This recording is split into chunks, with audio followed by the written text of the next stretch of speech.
Πάμε να φτιάξουμε μπισκότα βουτύριου με μόνο 3 υλικά.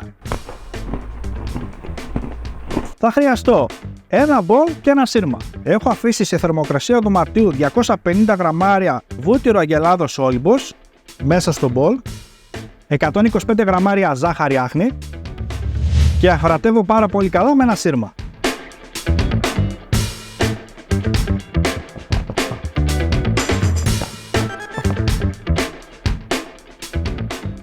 Έχει απορροφήσει τη ζάχαρη άχνη, αυτή τη σύσταση θέλουμε. Θα το αφήσω αυτό στην άκρη, θα χρειαστώ μία λαδόκολλα και πάμε να κοσκινήσουμε το αλεύρι. Αλεύρι για όλες τις χρήσεις, οπότε θα πάρω τη σίτα μου και κοσκινίζουμε. Συνολικά το αλεύρι που θέλουμε είναι 500 γραμμάρια, αλλά εξαρτάται και από το αλεύρι. Μπορεί να σας πάρει από 400 μέχρι 500. Πολύ ωραία, και τώρα τι κάνουμε, θα το μεταφέρω αυτό λίγο στην άκρη, εδώ με ένα κουτάλι και θα ρίχνω από το αλεύρι σιγά σιγά. Και τώρα με μια μαρίς θα ενσωματώσω το αλεύρι μέσα στο βούτυρο, με απαλές κινήσεις από κάτω προς τα πάνω. Με το που απορροφήσει το αλεύρι, συμπληρώνουμε κι άλλο.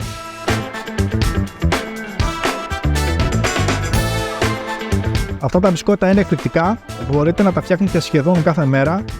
Μπορείτε να τα δίνετε στα παιδιά σας στο σχολείο, να τα παίρνετε εσείς στη δουλειά σας. Είναι πάρα πολύ εύκολα μπισκότα, ουσιαστικά γίνεται με ένα σύρμα, με μια σπάτουλα και ένα μπολ.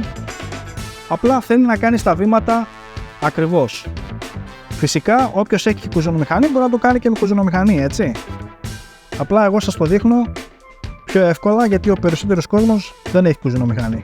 Σε αυτό το σημείο θα αφήσω τη σπάτουλα και θα συνεχίσω με τα χέρια.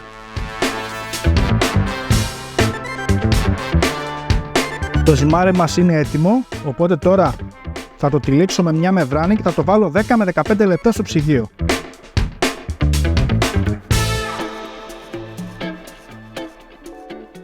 Η ζύμη μας είναι έτοιμη, θα χρειαστούμε 2 λαδόκολλες.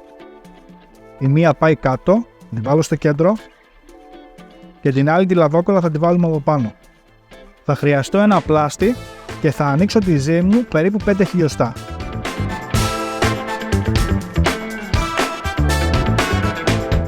Πολύ ωραία. Και τώρα πάμε να κόψουμε με ένα ποτήρι.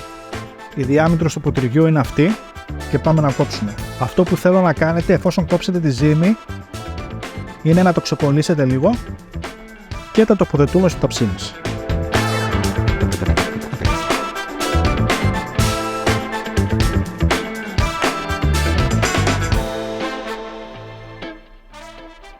Μαζεύουμε τη ζύμη και επαναλαμβάνουμε τη διαδικασία.